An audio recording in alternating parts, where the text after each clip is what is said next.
नमस्कार, आप देख रहे हैं एग्जाम टूर। आपसे बता दें, सीटेट अभ्यर्थी सबसे अधिक परेशान है कि उनका अभी तक क्या लिखेंगे, चूंकि डिजी लॉकर पर आया ही नहीं। दूसरा परेशानी यह है कि बहुत सारे लोग ये भाषा को लेकर कोर्ट गए हैं, उस पर भी चर्चा करेंगे। तीसरा परेशानी यह है कि एस्टेट वाले सोच रहे हैं कि उन लोगों को मौका मिल जाए। और चौथा परेशानी यह है कि जिलावार अभी तक सीट नहीं दिया गया है। क्या एग्जाम का डेट भी बढ़ सकता है? क्या आवेदन करने का तिथि भी बढ़ सकता है? जिस तरीका से इससे पहले जाइएगा तो सबसे पहले वैकेंसी दिया जाता था, उसका संख्या बताया जाता था, यानी तमाम डिमांड जो आपका है कैसे पूरा होगा, इस पर नवीन सर से चर्चा करेंगे। डोमिसाइल वाले चिल्ला रहे हैं कि कम से कम जिस तरीका से अन्य स्टेट हमको 5% 10% देती है, उसी तरीका से बिहार सरकार को भी देना चाहिए। और जो आयु में छूट वाले परेशान है वो भी इस वीडियो को देखिए। सर, आपका स्वागत है एग्जाम। जी, बहुत बहुत धन्यवाद। प्रश्न की तो ताता है सर, संख्या बहुत बड़ा हो जाता है, लेकिन शुरुआत करते हैं सीटेट को लेकर। सबसे अधिक परेशान बच्चे हैं कि क्या करें, हम वहाँ रोल नंबर डाल दें या पिछला बार एनए दिया गया था एनए डाल दें, क्या करें सर? पहले तो अभी आप देखेंगे कि सीटेट का रिजल्ट अभी जस्ट दिया गया है और बहुत पुअर रिजल्ट हुआ है सीटेट का। पिछली बार की अपेक्षा भी इस बार बहुत गड़बड़ रिजल्ट हुआ है, लेकिन फिर भी जो अभ्यर्थी पास कर गए हैं अब उनको ये कन्फ्यूजन बना हुआ है कि डिजी लॉकर में अभी हमारा सर्टिफिकेट नहीं आया है, मार्कशीट। तो क्या हमको फॉर्म भरना चाहिए, नहीं भरना चाहिए? अगर हम भरते हैं तो एनए लिख दें, फिर रोल नंबर लिख दें, कैसे हमारा काम चलेगा? एक बड़ा सा प्रश्न है। कितना दिन वेट करें? कितना दिन वेट करें? तो हमारा ये सवाल है, हमारा ये कहना है कि अभी तक गवर्नमेंट वैकेंसी का रोस्टर नहीं जारी किया है कि किस डिस्ट्रिक्ट में कितनी कितनी सीटें किस क्लास के लिए वैकेंट है। पहली बात, हमको लगता है कि अगर उसमें थोड़ा और विलंब हुआ तो सरकार के पास कोई ऑप्शन नहीं बचेगा डेट बढ़ाने के सिवा। तो इस परिस्थिति में सीटेट वाले को थोड़ा सा बेनिफिट इसका मिल सकता है। और 80% मोर देन 80% स्टूडेंट अभी तक फॉर्म नहीं डाले हैं, सिर्फ इस कारण से कि वैकेंसी क्लियर नहीं अभी तक की है। कि जिस डिस्ट्रिक्ट से हम फॉर्म भरेंगे 3 ऑप्शन हम लोगों से लिया जा रहा है कि उस सीट में कितनी सीटें हैं अथवा नहीं है। जैसे अभी मान लीजिए पूर्णिया का एक खाली जारी किया है, उर्दू में 3 सीट है। तो अब अगर सीट इतना कम रहेगा तो स्वाभाविक है कि दूसरे डिस्ट्रिक्ट को प्रायोरिटी बच्चे देंगे ताकि वहां उनको डिस्ट्रिक्ट मिल जाए। तो इसे लेकर के अभी वेट कर रहे हैं।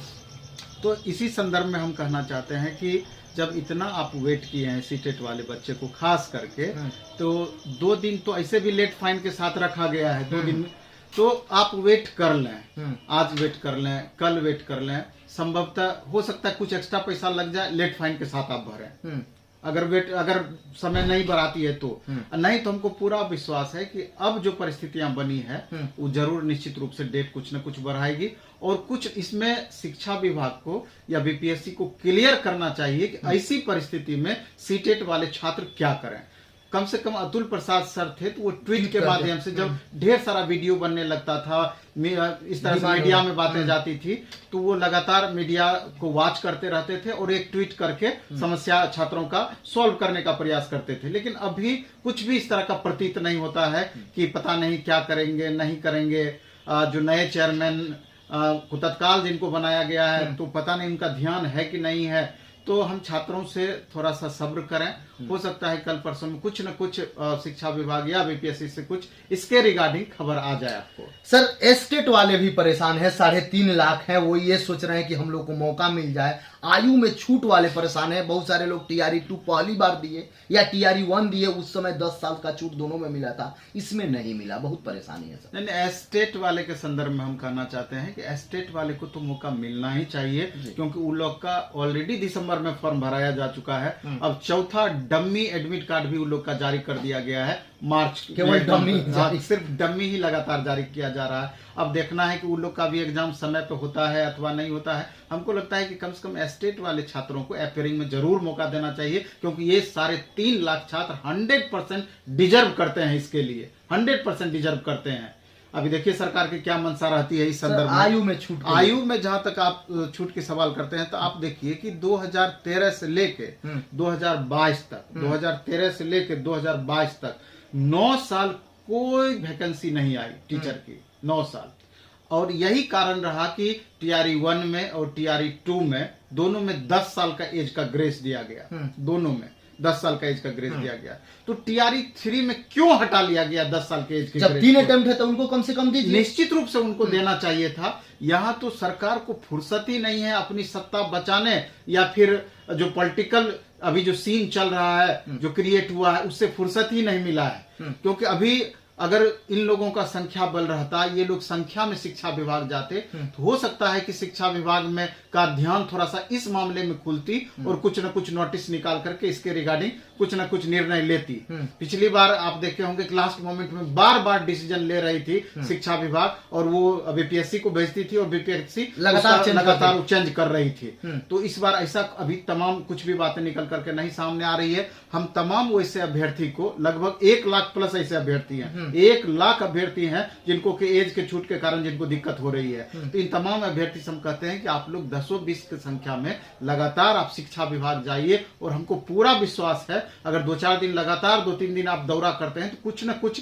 आपके फेवर में निष्कर्ष जरूर निकल करके सामने आएगी। सर, एक भाषा को लेकर जो कोर्ट में गए हैं विद्यार्थी, उनके साथ क्या न्याय मिल सकता है या उनके साथ क्या हो सकता है?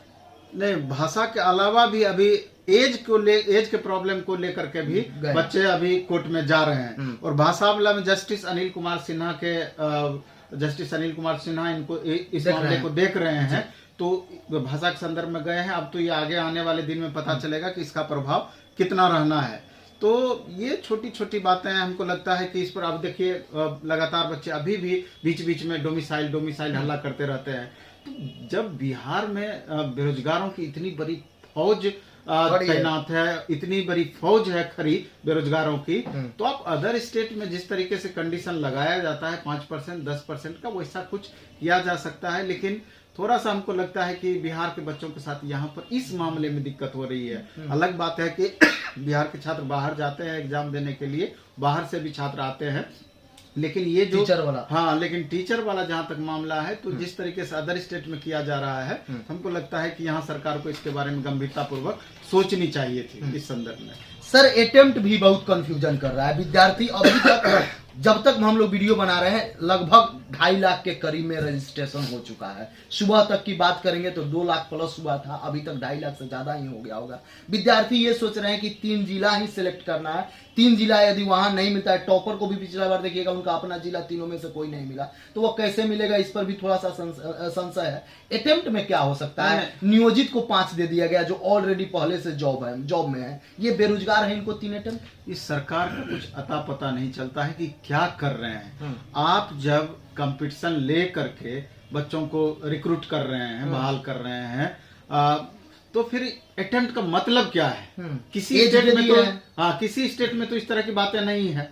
तो अब एक ही साल में आप इतने दिन से बीच में 9 साल आप वैकेंसी नहीं दिए, अचानक एक साल में 3 वैकेंसी या चौथा वैकेंसी भी आप देने जा रहे हैं। तो यानी कि जो बच्चे बीएड किए हैं और इतने कम समय उनको मिल रहा है तैयारी करने के लिए, और जो कुछ मार्क्स से छूट जा रहे हैं, यानी कि बिहार में उसका करियर समाप्त है आपके हिसाब से। तो मेरे ख्याल से ये कतई ये चीज नहीं होनी चाहिए। सरकार को गंभीरता पूर्वक इस पर विचार करके या तो अटेम्प्ट की संख्या दुगुना आप कर दीजिए 3 के बदले में 6, और नहीं तो अटेम्प्ट आपको हटा देना चाहिए पूरी तरीके से। सर, लगातार कई सारे शिक्षक जा रहे हैं, उसमें रहमान सर भी मिल रहे हैं। आप भी बता रहे थे कि डिप्टी सीएम अभ्यर्थी के लिए बहुत कुछ करते हैं, पहले भी आवाज उठाते थे जब भी सदन में चले जाइए, लेकिन अभी कोई विद्यार्थी के पक्ष में नहीं बोल रहा है, वह चाहे पक्ष वाले हो या विपक्ष वाले हैं। 2 डिप्टी सीएम बने हुए हैं, कम से कम उन लोग को इस पर संज्ञान लेना चाहिए। आए दिन विद्यार्थी परेशान है। नहीं, तेजस्वी यादव जी भी जब विपक्ष में थे तो बहुत बातें ऐसी थी कि जैसे सत्ता में आए तो तुरंत बहुत बातें परिवर्तन हो गई, लेकिन वो कम से कम वैकेंसी को प्रेशर बना करके इतनी वैकेंसी आई। और अभी आप तमाम बच्चे से बात करेंगे तो मैक्सिमम श्रेय उन्हीं को देते रहते हैं। इसी संदर्भ में अभी देखिए माननीय उप मुख्यमंत्री सम्राट चौधरी जी भी लाठी खाए थे टीचर वाले अभ्यर्थियों के लिए, तो बार बार इनके संदर्भ में लगातार बोल रहे थे। और आप रहमान सर भी गए थे मिलने के लिए, 2 बार जा चुके हैं। तो हमको ये कहना है कि विद्यार्थी के मर्म को आप नहीं समझिएगा, तो विद्यार्थी भी अब बच्चा नहीं है, सारे बच्चे ग्रेजुएट हैं, सब वोट देने वाले हैं। हाँ, तो इन बातों को गंभीरता पूर्वक लेनी चाहिए। हम अपने प्रयासरत हैं कि मीटिंग फिक्स अगर हो पाती है तो एक हमने चार्ट तैयार किया है कि कहाँ कहाँ स्टूडेंट को अभी प्रॉब्लम हो रही है, खास करके शिक्षक अभ्यर्थी को। तो निश्चित रूप से उम्मीद है कि 2 से 3 दिन में 2 दिन में कम से कम टाइम मिलने की संभावना है। अगर मिल पाती है तो छात्रों के पक्ष में हम जरूर अपनी बातों को मजबूती से रखने का प्रयास गंगा घाट वाला टेस्ट कंटिन्यू रहेगा ना? गंगा घाट वाला जब तक एग्जाम नहीं होता है प्रत्येक संडे को कंटिन्यू है। हम तो चाहेंगे कि कल एक और आप वीडियो रिजल्ट को लेकर के बना दें कि जिससे जो अभ्यर्थी गंगा घाट का टेस्ट इतने बच्चे एक साथ शामिल होते हैं, ये समझ में आना चाहिए कि अभी बच्चों का क्या परफॉर्मेंस रह रहा है और तुलनात्मक रूप से हमको और कितना इंप्रूव करने की जरूरत है। और वो क्वेश्चन हमने प्लेटफॉर्म बाय नवीन कुमार सिंह टेलीग्राम चैनल पर उपलब्ध करा रखा है। चाहे तो जो अभ्यर्थी देख रहे हैं उसको डाउनलोड करके सेट ईमानदारी पूर्वक बना करके रिजल्ट भी हमने अपलोड कर दिया है। उस रिजल्ट में अपना खुद का स्थान आप देख पाए, आपका रैंक कहाँ पहुंच पा रहा है। जो भी व्यूअर देख रहे हैं, यदि एग्जाम टूर पर नए हैं तो चैनल को सब्सक्राइब कर लें, लोगों में शेयर करें। एक बात बता